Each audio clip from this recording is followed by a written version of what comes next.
जननी जन्मभूमिश्च स्वर्गादपि गरिएछि। जय नेपाल। वास्तवमा यो पहिचानभित्र चाहिँ धेरै कुरा लुकेको हुँदो रहेछ। हामीले नेपालमा अहिले एउटा राजनीतिक रूपले एउटा अधिकारको विषयकोमा बढी केन्द्रित भएर संविधान निर्माणदेखि र विभिन्न राजनीतिक दलहरूले क्षेत्रीय विभिन्न चाहिँ क्षेत्रका भन्नुहोस् न, हाम्रा मधेसका दाजुभाइहरू हुनुहुन्छ, त्यस्तै विभिन्न जनजाति वर्गहरूको ठाउँहरू छ, लिम्बुवान भयो, त्यस्तै किसिमको किरा यो भयो, विभिन्न समूहको छ। त्यस्ता कुराहरू चाहिँ उठेको प्रकृति के त भन्दाखेरि खालि राजनीतिक हक अधिकारको विषयलाई बढी मात्रामा केन्द्रित गरे। तर के भन्दाखेरि राष्ट्रमा बलियो हुनलाई पहिचान भन्ने बित्तिकै सबैको समावेशिता भित्र चाहिँ सबै अटाउने कुरा हुन्छ। त्यो समावेशी इन्क्लुसिभ। त्यसो हुनाले राष्ट्र बलियो हुनको लागि र राष्ट्र चाहिँ समृद्ध हुनको लागि र राष्ट्र निर्माण हुनको लागि पनि त्यो पहिचान भनेपछि इन्क्लुसिभ दुईवटा कुरा। मैले एउटा महत्त्वपूर्ण किताब पढेको थिएँ, इन्क्लुसिभ पोलिटिकल इन्स्टिट्युसन्स र इन्क्लुसिभ इकोनोमिक इन्स्टिट्युसन्स। त्यो पोलिटिकल इन्स्टिट्युसन भित्र जम्मै राज्य संयन्त्र, राजनीति र सम्पूर्ण राज्य संयन्त्रका चाहे प्रशासन होस्, चाहे न्याय होस्, सम्पूर्ण भनौँ न क्रियाकलापका विषयहरू हुन्। र आर्थिक इकोनोमिक इन्स्टिट्युसनभित्र सम्पूर्ण विकास, निर्माण, समृद्धि र तपाईँको चाहिँ कुनै एउटा पार्टिकुलर ब्याङ्क स्याङ्क यस्तो नभएर एउटा चाहिँ विकास र समृद्धिलाई सँग सम्बन्धित हुन आउने संस्था जतिलाई जम्मै इकोनोमिक भन्दो रहेछ। सबैमा जनसहभागिता र सबै वर्ग तबकाका व्यक्तिहरूको सहभागिता भएपछि मात्रै त्यो संस्था, त्यो चाहिँ राष्ट्र चाहिँ सबल हुन्छ, समृद्ध हुन्छ। त्यो भन्नुको मतलब यसबाट मलाई के अर्थबोध गरे त्यो मैले भन्दाखेरि त्यसले बनाउन खोजेको त के रहेछ त भन्दाखेरि तपाईँले अथवा राष्ट्रवादी भन्नुहोस्, अथवा राष्ट्रियता भन्नुहोस्, अथवा अपनत्व बोध भन्नुहोस्। त्यो राष्ट्रमा आफू समावेश भएपछि, आफू कुनै पनि एक्टिभिटीमा संलग्न भएपछि अपनत्व बोध भयो, ओनरसिप भयो। त्यो स्ट्रेन्थेनिङ कुरा चाहिँ त्यहाँभित्र धेरै सार तत्त्व लुकेको छ भन्ने मैले चाहिँ अनुभूत गरेँ त्यो पढ्दाखेरि। हालाकि यी कुराहरू छैनन् त्यसमा। त्यसले राजनीतिक हिसाबदेखि लिएर सबै आर्थिक समृद्धिको र त्यसमा सहभागितामूलक सबैको त्यहाँ भएन भनेदेखि अनि त्यहाँ वर्ग विभेद हुन्छ, डिस्क्रिमिनेसन हुन्छ, अभाव र उसको चाहिँ आफ्नो क्षमता अनुसार सहभागिता भनेको कुरो बसी खानलाई अथवा जस्तो जति सक्छ त्यो खालि एउटा भनिन्छ नि, सबै सर्वहारा भनिन्छ नि, त्यो सर्वहाराभित्र मात्रै पनि सम्पूर्ण त्यो ऊ चाहिँ बन्न सक्दो रहन्छ। त्यस हुनाले अहिले सुधारवादी चाहिँ तपाईँको चिन्तनहरू त्यसभित्र पनि आइरहेको छ। त्यस कारणले पनि त्यो आवश्यकता हुँदो रहेछ। त्यो भन्ने बित्तिकै हामी तपाईँको स्वतः अधिकार सम्पन्न हुने र अधिकार अनि चाहिँ पहिचानको पनि त्यहाँ पूर्णता पाउने, त्यो समावेशिताभित्र सबै कुराले त्यहाँ चाहिँ स्थान पाउने र त्यो जम्मै भइसकेपछि अनि त्यो समुदाय र राष्ट्र बन्ने। त्यो भनिसकेपछि के हुन्छ, अपनत्व बोध भइसकेपछि के हुन्छ भने अनि आफूले बसेको ठाउँ, गरेको ठाउँ र त्यसभित्र चाहिँ आफ्नो चाहिँ जुन एउटा भन्नुभयो, जुन थाल्ने र त्यसको अभियन्ता भन्नुभयो, हामीले भनिरहेका छौँ, भानियाजीले चाहिँ नेतृत्व गरिरहनु भएको छ। त्यो स्वाभिमान बल्ल त्यहीँ अटाउँछ र त्यहीँ जागरण हुन्छ। अनि त्यसपछि मात्रै अनि चाहिँ अलिकता केही हुँदाखेरि अनि आफू बसेको ठाउँ र आफू बसेको देश र आफू जन्मेर त्यो पञ्चतत्त्वको बाटो हुर्केको ठाउँलाई अनि बल्ल त्यहाँतिर चाहिँ हृदयले कहिले पनि छोड्न सक्दैन र घात पनि गर्न सक्दैन भन्ने मलाई लाग्दछ। त्यस कारणले हामी जहाँ रहे पनि, जहाँ भए पनि अहिले मैले यो पहिचानको कुरा किन भनिराखेको छु भन्दाखेरि तपाईहरू जतिसुकै यहाँको कतिौं धनी मान्छे मध्ये हाम्रो शेषगले जे हुनुहुन्छ, तर पनि अस्ट्रेलियाको पहिचान भनेको शेषगले होइन, नेपाली शेषगले नै नेपालको शेषगलेको पहिचान। उपेन्द्र महतो त्यहाँ चाहिँ बिलियन भएर आज हेर्नुहोस् त उपेन्द्र महतोजीले के गरिराख्नु भएको छ नेपालमा। आखिरी कहाँ चाहिँदो रहेछ त आफू भनेर बाँच्नको लागि, म भनेर बाँच्नको लागि कुन धरती चाहिँदो रहेछ। मैले एउटा आर्थिक समृद्धिका व्यक्तिहरूको नाम दिएँ दुईटा, अन्यथा त्यो मेरो केही पनि छैन कसैसित पनि, न राग न द्वेष न घृणा। यो तीनटा कुरा महात्मा बुद्धको दर्शनको भनाइ हो। त्योबाट पर भयौं भनेदेखि हामी स्वतः एक प्रकारले आनन्दित पनि हुन्छौं र अरूप्रति कहिले पनि नकारात्मक भावना पनि हामीलाई राख्नै पर्दैन। के नराख्नु पर्ने? किनभनेदेखि एउटा हाम्रो शास्त्रले भनेको कुरा के छ भनेदेखि यदस्मदीयम नै तत् परेशान भन्छ रे। मेरो हो भने मेरो भनेको कुरा त अर्काको हुनै सक्दैन। त्यस हुनाले मेरो सामर्थ्यले, मेरो क्षमताले अथवा म जन्मदाखेरि लिएको क्षमता, मैले कर्म गर्दाखेरि लिएको, मैले आफूलाई प्रस्फुटन गरेको आफ्नो क्षमताले जे प्राप्त गर्छु त्यही नै हुन्छ। त्योभन्दा बढी कुरा त कल्पना गरेर दिनभरि बसेर म यस्तो यस्तो यस्तो भयो, यस्तो चिट्टा परे, यस्तो होला, यस्तो चिट्टा परे, यो किनमा त्यो किनमा भन्यो सपना देखेको बेलामा विपन्नमा त उही थाङ्नामा थाङ्नै भन्ने हाम्रो उखान छ नि, त्यही स्थितिमा पुग्ने कुरा आउँछ। त्यस कारणले पनि हामीले चाहिँ वास्तवमा उद्देश्य के लिनु उडी छुनुचन्द्र एक भनेर चाहिँ हाम्रा लक्ष्मीप्रसाद देवकोटाले भन्नुभएको थियो।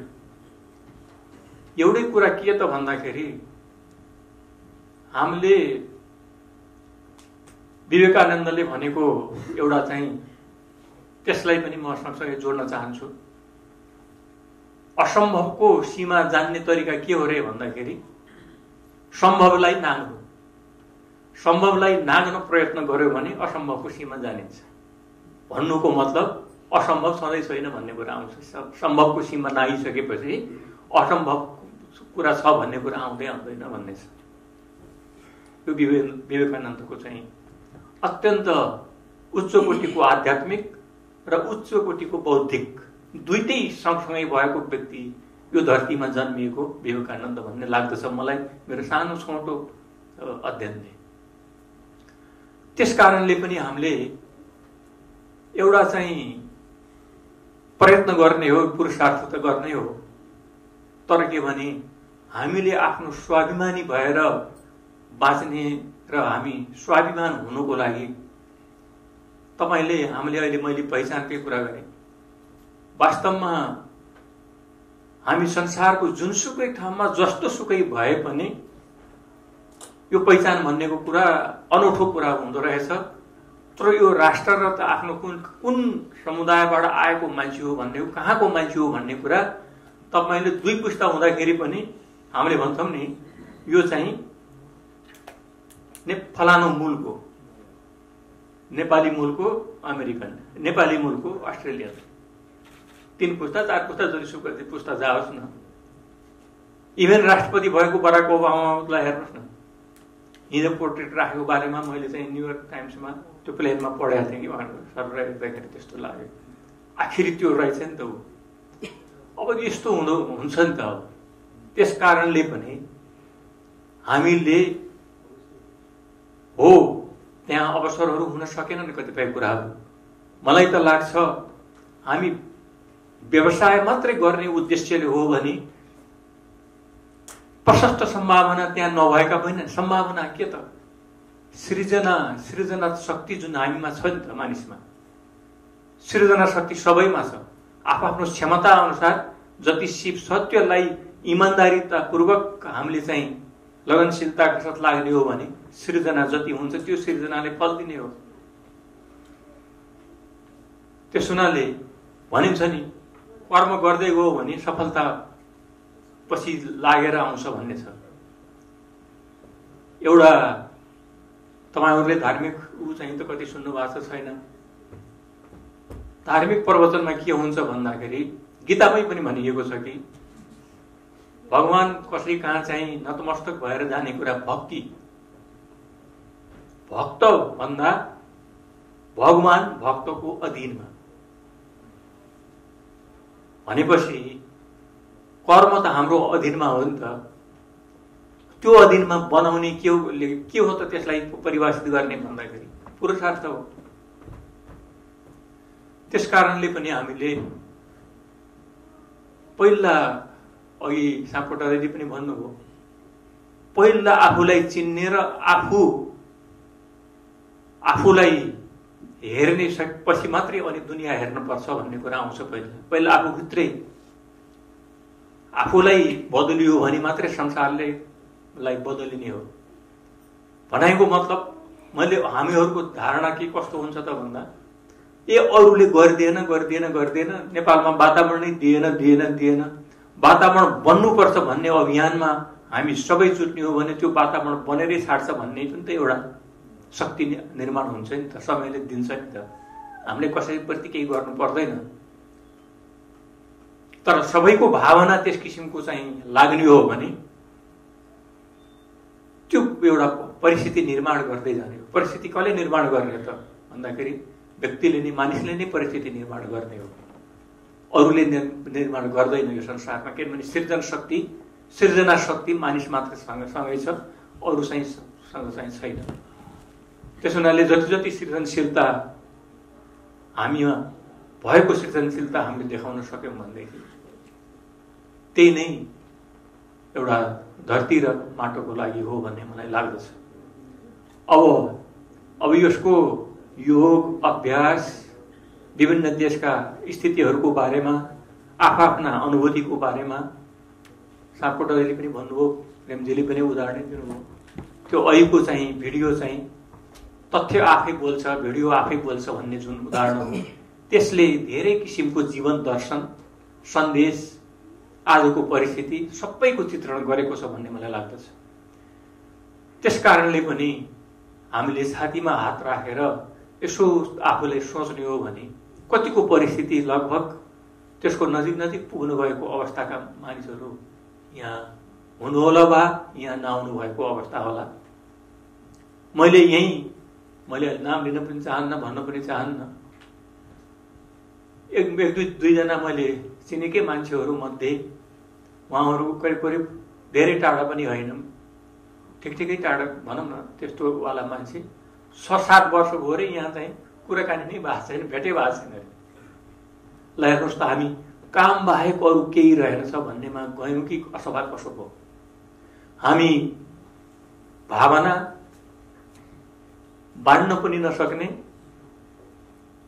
र हामी के को लागि अल्मलिएको छौँ भने जस्तो आफूले, मैले वही भनेको जस्तै आफूले आफूलाई नै यो मानवीय संवेदना, मानवीय उद्वेग र भावनाहरू कहाँ छन् भन्ने र खोज्नुपर्ने अवस्था यदि आयो भने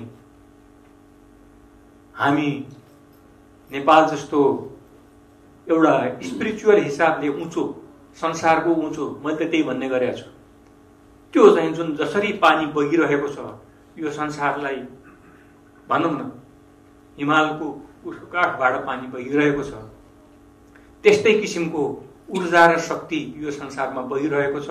र त्यसको सुरुवात हुने देश चाहिँ अब भीमसेनजीलाई नै सबै धेरै कुरा उहाँ आध्यात्मिक र त्यस क्षेत्रको ज्ञाता भएको हुनाले उहाँले मैले सुनाइरहेको छैन, तपाईँहरूलाई भनिरहेको छु। स्पिरिचुअल हिसाबले र तपाईँको चाहिँ अध्यात्मको हिसाबले जननी स्थल चाहिँ नेपाल हो।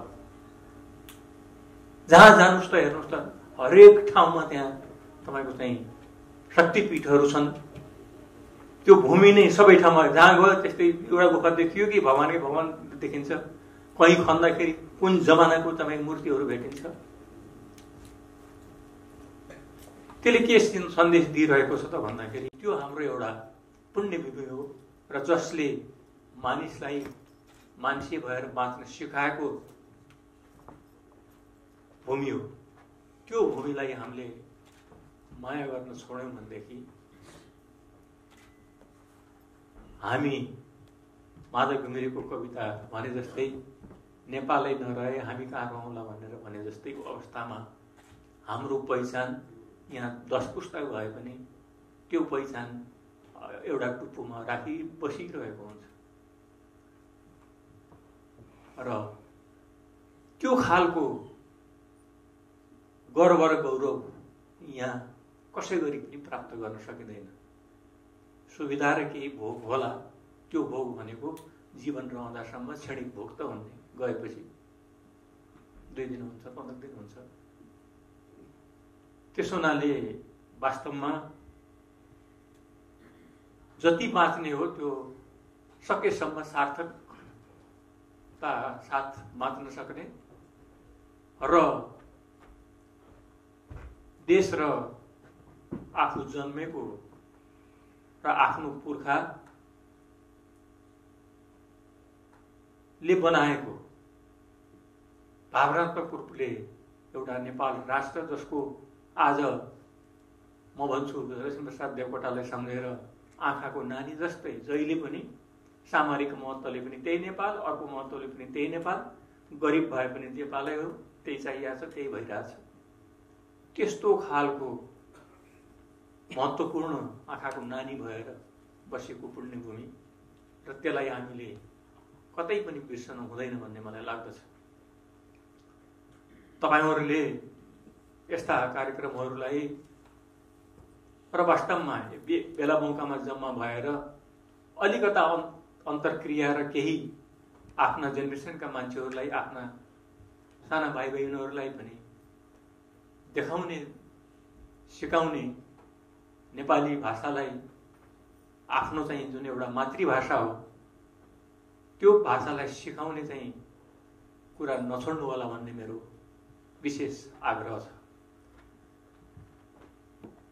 र अर्को, अब धेरै मैले यो विषयमा विषयगत कुरा चाहिँ उहाँहरूले भनिराख्नु भइसकेको छ, मैले अहिले पनि भनिसकेँ। त्यहाँ ज्यादा फलानु विषय अथवा ऊ विषय म भन्न चाहन्न। तर एउटै कुरा के आउँछ भन्दाखेरि हामीले अहिले नेपालको स्थिति भनेको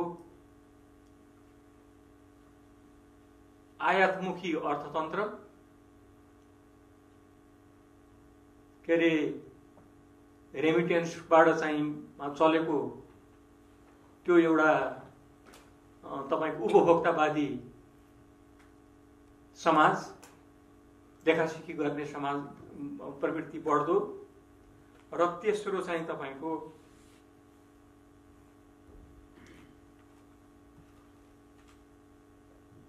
एउटा उत्पादकत्व वृद्धि जुन छ, आयात गर्दाखेरि जम्मा भएको राजस्व र त्यसैबाट चाहिँ तपाईको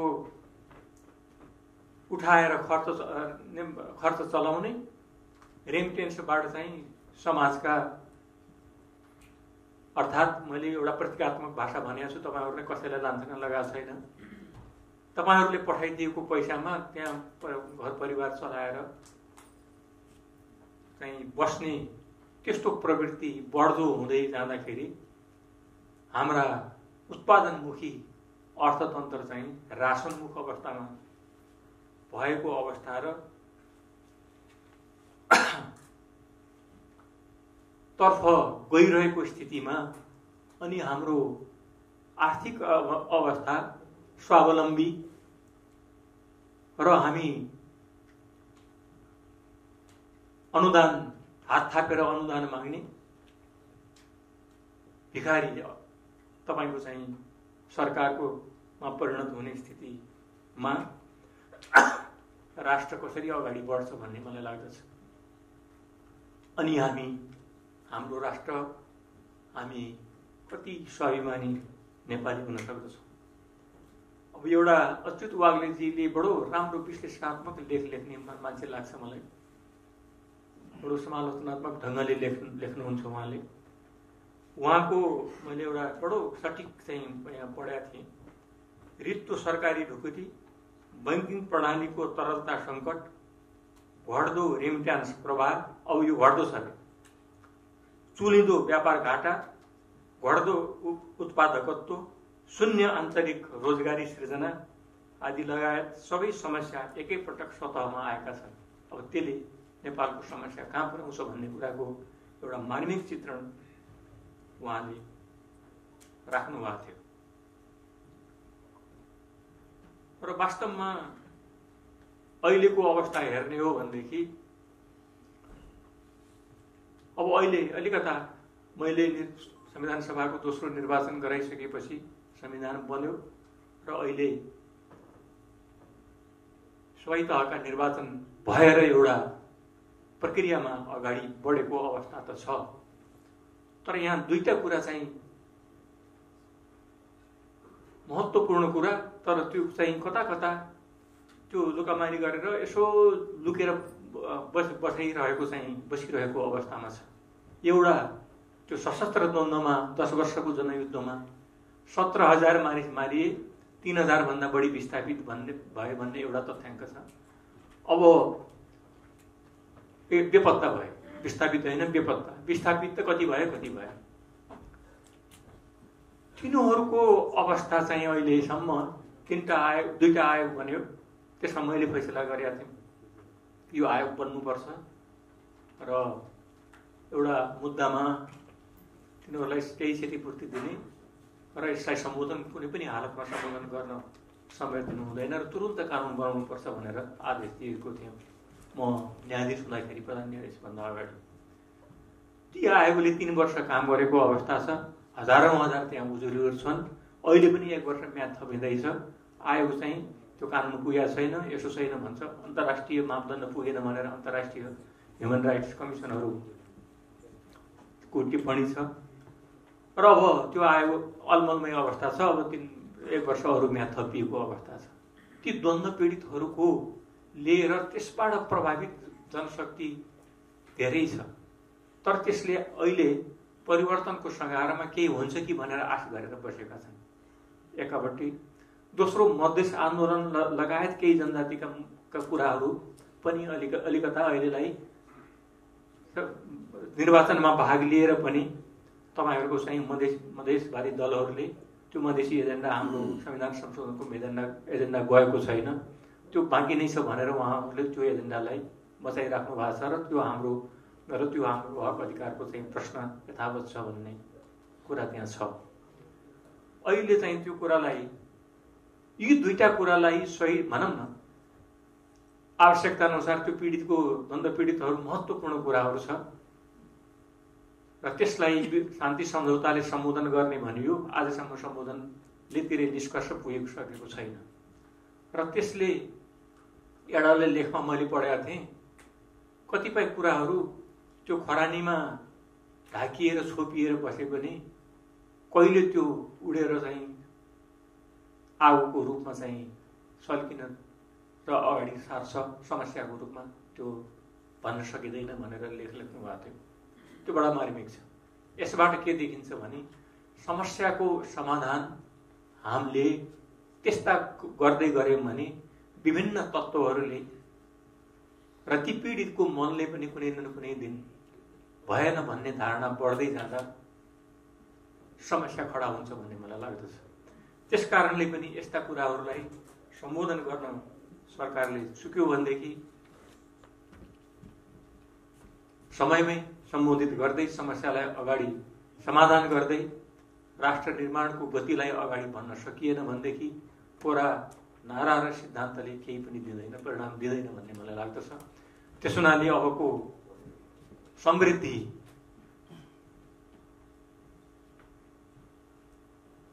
र एउटा राजनीतिक रूपले केही अब स्थिर रूपमा जुन जान खोजिरहेको छ त्यसलाई अगाडि बढाउँदै विकासको यात्रा अगाडि बढाउने स्थितिमा लैजाँदै हामीले आफ्नो संस्कृति र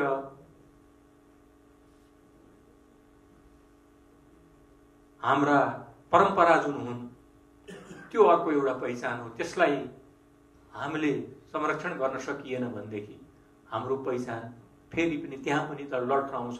जुन कुरा अहिले तपाईहरूले अगाडि राखिसक्नु भएको छ। त्यस कारणले पनि हामी एउटा के व्यवहारमा हाम्रो सदैव भावना हुनुपर्दछ भन्ने मलाई लाग्दछ भने वसुधैव कुटुम्बकम् आत्मवत् सर्वभूतेषु भन्छ। र अर्को एउटा नीतिशास्त्रमा भनिएको छ आत्मनो प्रतिकूलानि परेशान न समाचरित। ठिक त्यसको तपाईको चाहिँ त्यही वाक्यांश हुबहु जस्तै कन्फ्युसियसले पनि भनेका रहेछन्। हेर्नुहोस् त त्यो दर्शन ठ्याक्कै त्यही कुरा छ, हाम्रो पूर्वीय दर्शनले लेखेको कुरा। वास्तवमा यसले चाहिँ एउटा समाजमा एउटा आपसी सद्भाव, मैले यहाँ तपाईँहरूलाई यो कुरा किन भनिराखेको छ भन्दाखेरि अहिले मैले सुने नेपाली नयाँ मान्छे आएकालाई पनि यसो चाहिँ कुरा गर्न पनि गर्ने अलिअलि केही समस्या हुन्छ, यसको समस्या परे पनि म केही काम गर्न पाउन्न भन्ने जस्तो होइन। जानेका मान्छेहरूलाई त्यो धरतीमा जन्म लिएको नेपाली मात्र मान्छेलाई पनि हामीले आफूलाई देखाउन सक्यौँ भने आत्मवत् के अरे सर्वभूतेषु भन्न सक्यौँ भनेदेखि वास्तवमा कस्तो त्यो मारवाडीहरू समुदायको हेर्नुहोस् न, एउटा मारवाडी चाहिँ तल खस्कन थाल्यो भने सबै मिलेर त्यसलाई उचालेर कमसेकम उसको क्षमता अनुसार एउटा जिउन सक्ने वातावरण बनाइदिन्छन् उनीहरूले। त्यस हुनाले पनि हामीले परदेशमा बस्ने दाजुभाइ दिदीबहिनीहरूले यहाँ आउने जुनसुकैलाई पनि त्यसको पनि दुःख नपाओस्, त्यो आत्महत्या गर्ने सुसाइडल उसको स्थिति नबनोस् भन्नेतर्फ त्यति गरिदिँदाखेरि पनि त्यो मातृभूमिमा जन्मेको व्यक्तिको चाहिँ र त्यो माटोले तपाईँहरूलाई धन्यवाद दिन्छ, आशीर्वाद दिन्छ भन्ने मलाई लाग्दछ। र त्यो पनि एउटा राष्ट्र धर्म हो, राष्ट्रियता हो भन्ने म सम्झन्छु। आफ्नो पहिचानको लागि, हाम्रो समुदायको पहिचानको लागि हामीले केही गर्यौँ भन्ने भावना जागृत हुनुपर्दछ भन्ने मलाई लाग्दछ। र मैले तपाईँको बानियाजीलाई त्यति बेला उहाँ सक्रिय रूपमा नेपालमा हुनुहुन्थ्यो, मैले संविधान सभाको निर्वाचन गराउने त्यो जिम्मेवारी लिँदाखेरि त्यहाँको राजनीतिक माहौल कस्तो थियो त्यो चाहिँ मैले भनिरहनु पर्दैन। म प्रधान न्यायाधीशको हैसियतले त्यो कार्यभार लिनुपर्ने परिस्थिति मैले चाहेर होइन, पटक पटक त मैले राजनीतिक कुरा राजनीतिले नै गर्ने हो भनेर पन्छाइरहेकै अवस्था हो। प्रष्ट कुरा त्यो तपाईँहरूको अगाडि छ।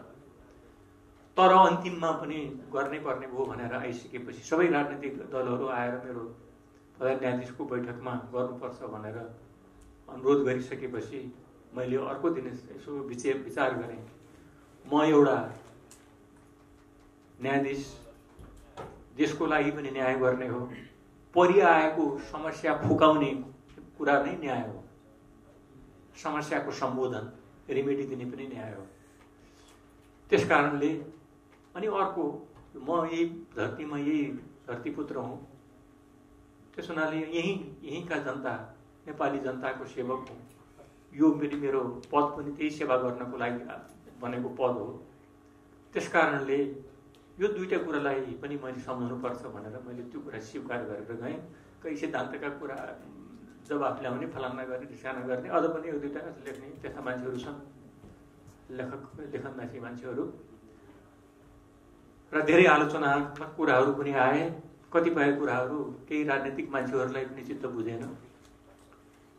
तर मैले आएका मान्छेहरूलाई 3 महिना जति मैले चाहिँ मानिसहरूलाई हरेक मान्छे त्यो नकारात्मक कुरा मात्रै लिएर आउने, यो हुँदैन हुँदैन, यो राजनीतिक मान्छेहरूले गरेनन्, तपाईँले पनि न्यायाधीश मान्छे कति त्यो मिसिल हेरेर थपक्क कुर्सीमा बसेर आफूलाई न्याय र उसको आधारमा गरेर बसिरहेको मान्छे अब के गर्नुहुन्छ, खै अब के गर्न आउनु भएको छ, के हुन्छ, बडा बर्बाद पो भयो, तपाईँले त झन् बर्बाद पार्न लाग्यो भनेर कतिले भन्न आउने, कतिले यो सम्भवै छैन भन्न आउने, कतिले कसरी हुन्छ होला र यस्तो यो भन्न आउने, विभिन्न प्रकृतिका कतिपय अलिकता आफूलाई जिज्ञासाको हिसाबले केही कम बुझाइले पनि होला, कति बुझेकै मान्छेले पनि होला, कतिले चाहिँ यो लथराओस् अनि एकतिर जाओस् र अर्को चाहिँ एउटा मौका फेला पारौँला आफ्नो एउटा समूहलाई भन्ने पनि होला।